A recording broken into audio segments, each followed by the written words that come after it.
जय माता की। आज मैं आपको सुना रही हूँ कहानी शीतला माता की। आज हम गए मत्था टेकने।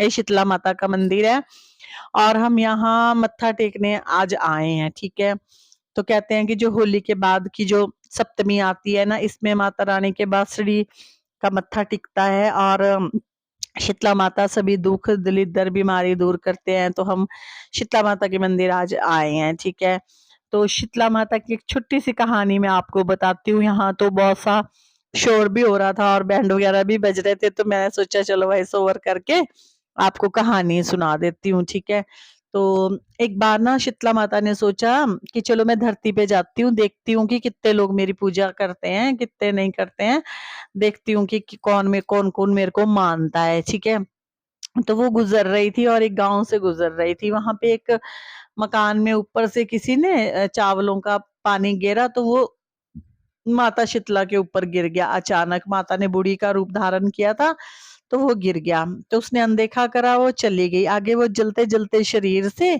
आगे पहुंची, तो वहां एक कुम्हारन थी ना, वो कुम्हारन जो घड़ा बनाते वो थी। उसने देखा कि एक बुढ़ी आई है, वो इतना ज्यादा जल चुकी है और मैं इसको बुलाती हूँ और इसके कुछ लगा देती हूँ। ठीक है, ये थान बने हुए हैं जो आपको दिख रहे हैं ना, ये माता रानी के थान बने हुए हैं। थान बोलते हैं, यहाँ पंजाब में करते हैं ऐसे, हमारे साइड नहीं करते हैं ऐसे। तो जो यहाँ का रिचुअल है, मैं उसके हिसाब से आप लोगों को बताती रहती हूँ, है ना। तो फिर उसने, मैं भूल भी गई कहाँ थी। हाँ चलो, फिर उसने, वो कुम्हार ने ना उसको किया कि चलो जो आओ मैं आपको लगा देती हूँ कुछ। उसने उसको लाया और उनको ठंडा ठंडा लेप करा और ठंडा ठंडा पानी पिलाया। फिर ठंडी ठंडी रात की बासी रोटी थी, वो भी खिलाई, वो ठंडी थी। तो इसलिए कहा जाता है कि यहाँ बासी रोटी चढ़ती है, झाड़ू चढ़ता है। ये देखो झाड़ू लेके कोई खड़ा है, हम तो लाए नहीं, झाड़ू भूल गए हम, है ना। तो ऐसे ऐसे करके ना फिर उनको बासी खाना भी खिलाया, सब कुछ किया। फिर बाद में वो उस उनको खिला खलू के ना, फिर बाद में कहती मैं आपके चलो बाल कर देती हूँ, कंघी कर देती हूँ। वो कंघी करने लगी, तो जब उसने देखा कि माता रानी के सिर पर ना एक आंख बनी हुई थी, फिर वो डर गई। फिर उसने वहीं पे छोड़ दिया। उसने सोचा कि पता नहीं ये तो क्या है, अभी भूत है कि क्या है। वो छोड़ के भागने लगी। तो माता रानी ने कहा कि कहाँ भाग रही है, भाग मत भी, मैं तो देवी हूँ, मैं देखने आई थी, लेकिन यहाँ पे तो ऐसे ऐसे करते हैं। और चलो, तूने मेरे साथ ऐसे किया, मेरा अच्छा किया, और मैं फिर इसके बदले तेरे को आशीर्वाद दूंगी। तो फिर उसने कुम्हारन को बोला कि मैं ऐसे ऐसे देवी हूँ। तो फिर कुम्हारन सोचने लगी कि मैं तो बहुत गरीब हूँ, मेरा घर भी ऐसा है मैला कुचैला भी, अब आप तो देवी हो, मैं आपको कहाँ बिठाऊं, है ना। तो उसके वहां पे गधा खड़ा हुआ था एक ना, तो माता फट दे करके ना गधे पर ही बैठ गई। तो माता रानी ने झाड़ू उठाया, तो उसके घर की सारी दरिद्रता साफ करी, सारी बीमारी साफ करी, और कुम्हारन ना अमीर होगी। तो आशीर्वाद भी दे करके गई कि जैसे भी अगर कोई भी मतलब मेरी पूजा करेगा धरती पे, और मेरा जो भी कुछ करेगा, जैसे भी मेरी सेवा करेगा, तो मैं उसके घर की सारी दरिद्रता भी साफ कर दूंगी, और उनके घर में कोई बीमारी भी नहीं आएगी। तो और वैसे भी शीतला माता सभी बीमारियों को हरती है और सारे दुख दूर करती है ना।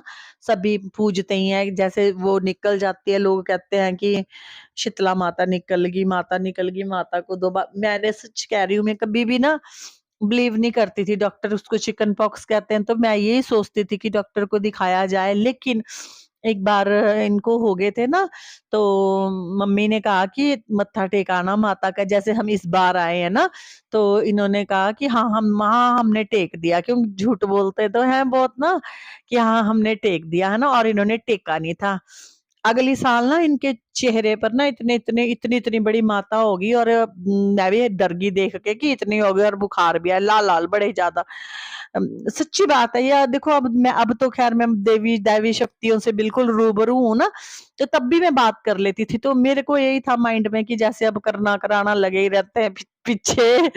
तो मैंने पूछ लिया माता रानी से, तो क्या फिर माता रानी ने बोला कि नहीं ऐसा है, और इसने ऐसे किया था, तुमने ऐसे किया था, तुम गए नहीं थे, झूठ बोला, मैं नाराज हूँ। फिर मैंने माता को मनाया, मैंने उनका मोड़ा पाया। मैंने कहा माता शांत हो जा, मोड़ा पा दे आज ही। अपने इस पे, तो फिर मैं कल ही आ जाऊंगी। फिर वो रात रात में ही मुड़ गया, ना कोई फीवर ना कुछ नहीं, और ऐसे सूखे जख्म जैसे कि भाई बिल्कुल बिल्कुल अभी सूख गए बिना दवाई से। फिर मैं सुबह ही चलेगी इनके लेकर के, मतलब कि समझो 2 दिन में, नहीं तो माता रानी 10-15 दिन लेती लेती है, 2 दिन में ठीक हो गए। तो हमने ना दोबारा से अभी ये गलती नहीं की, हमने उसके बाद से दोबारा कभी भी रोका नहीं। फिर मैं मानने लगी इस चीज को कि होता है। तो मैं आप सभी से भी यही गुजारिश करूंगी कि आप लोग भी माने। देखो जिन लोगों के माने जाते हैं, एरिया में इलाके में माने जाते हैं, नहीं माने जाते, वो एक अलग बात है। बट जब जान जाते हो तो मान लेना चाहिए, है ना। माता के मंदिर तो हमारे हिमाचल में भी होते हैं ना, होते हैं वैसे, पर इसी हिसाब से नहीं मानते। अब यहाँ पे देखो लोग सारे बैंड वगैरह बजा रहे हैं, यहाँ वैसे म्यूजिक बज रहा, और लंगर भी तैयार हो रहा है। अब थोड़ी देर बाद वहां पे लंगर बन रहा है ना। तो अब हम तो बस मत्था मुत्था टेक करके जाने लगे। तो बैंड वाले ये बैठे थे, हमको देख के ना बैंड बजाने लग गए जोर जोर से ना। और फिर खड़े ही हो गए कि पता नहीं बाबूजी आए हैं क्या देंगे। तो बाबूजी दे दू के फिर मैं भी खड़ी हो गई, फिर ये खड़े होकर के बजाने लग गए है ना। फिर इन्होंने थोड़ी देर बजाया, और कहते हैं कि बजाना बजता है ना, यहाँ पे बजवाते हैं लोग जो भी है, इसीलिए बैठे होते हैं, इनको थोड़े बहुत पैसे वैसे देके। तो फिर इनका रिवाज ऐसा है कि जो आप लाए होते हैं ना खाना, तो यहाँ मंदिर में बैठ करके ना उसको थोड़ा सा खाना चाहिए, है ना। तो इसके पापा बुला रहे हैं कि आ जाओ खाने के लिए। तो मेरे बच्चे कहाँ बैठने वाले, इस तरह की खा लेंगे, है ना। तो ये बैठे बुठे नहीं है मेरे बच्चे, तो भाई ये मेरे ही बच्चे हैं, मैं बोल नहीं सकती कुछ, है ना। कहते नहीं पापा हम नहीं बैठते, है ना। तो इन्होंने थोड़ा थोड़ा खड़े लिया, पर ये बैठने वाली कहाँ, वैसी ही मैं इनकी अम्मा, मैं भी नहीं बैठती, है ना। तो फिर इन्होंने ऐसे ही थोड़ा सा शगुन करा, बोला कि आप ही बैठ जाओ, हम नहीं करते साइड जैसे में। तो फिर वैसे, और को वहां पे बैठ के इसको खाना चाहिए क्या, ये बताते हैं हमको, ऐसे रिवाज हमको नहीं पता है ना।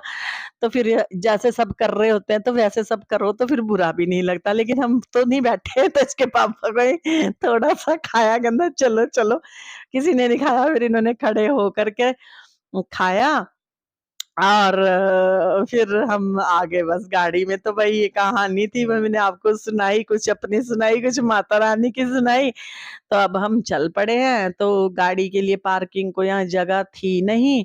तो फिर अब थोड़ा हमको पीछे लगानी पड़ी थी अंदर, जैसे किसी के खाली प्लॉट में। तो वहाँ अब बस अब गाड़ी में बैठेंगे। तो अब घर, आज टाइम भी बहुत हो गया, तो हमने किसी ने ब्रेकफास्ट भी नहीं किया था। तब ये थोड़ा थोड़ा चिढ़ रही थी, क्योंकि इनको सबको इतनी भूख लगी थी। तो कम से कम 11 साढ़े 11 हो गए थे, ब्रेकफास्ट नहीं किया था। तो अब हम बैठ करके गाड़ी में, तो अब घर को रवाना। तो माता रानी का मत्था टेक दिया। तो देखिए जो आप टेकते हैं वो तो ठीक है, जो नहीं टेकते हैं भाई वो भी ठीक टेक ले, क्योंकि मैंने तो इस चीज की रियलिटी देखी हुई है, सच को देखा है। और वैसे भी अब तो मेरा बहुत विश्वास है देवी देवताओं में, मैं जानती हूँ, मानती हूँ कि जो ये पुराने रीति रिवाज बनाए हुए हैं ना, ये सच है और झूठ नहीं है। मैं इनको इतनी नजदीक से मैंने इन शक्तियों की महिमा और वो देखिए ना, पावर, कि मैं सोचती हूँ हे भगवान जी, इतने सालों से मैंने अपना टाइम ऐसे वैसे इधर उधर ही वेस्ट किया, कि मैं भगवान के चरणों में या देवी देवताओं के चरणों में लग जाती, तो भगवान से पता नहीं क्या कुछ की डाल हासिल कर लेती। पर समय के साथ साथ ही मुझे पता चला सब। खैर अब तो खैर चलो, शक्तियों से संपर्क भी हो जाता है, सच झूठ का पता भी चल जाता है, अच्छे बुरे का पता भी चल जाता है। और मैं अब मानती हूँ, और काफी ज्यादा मैं यकीन करती हूँ। तो आई होप आपको ये वीडियो पसंद आई होगी। तो जय माता की, जय श्री माता।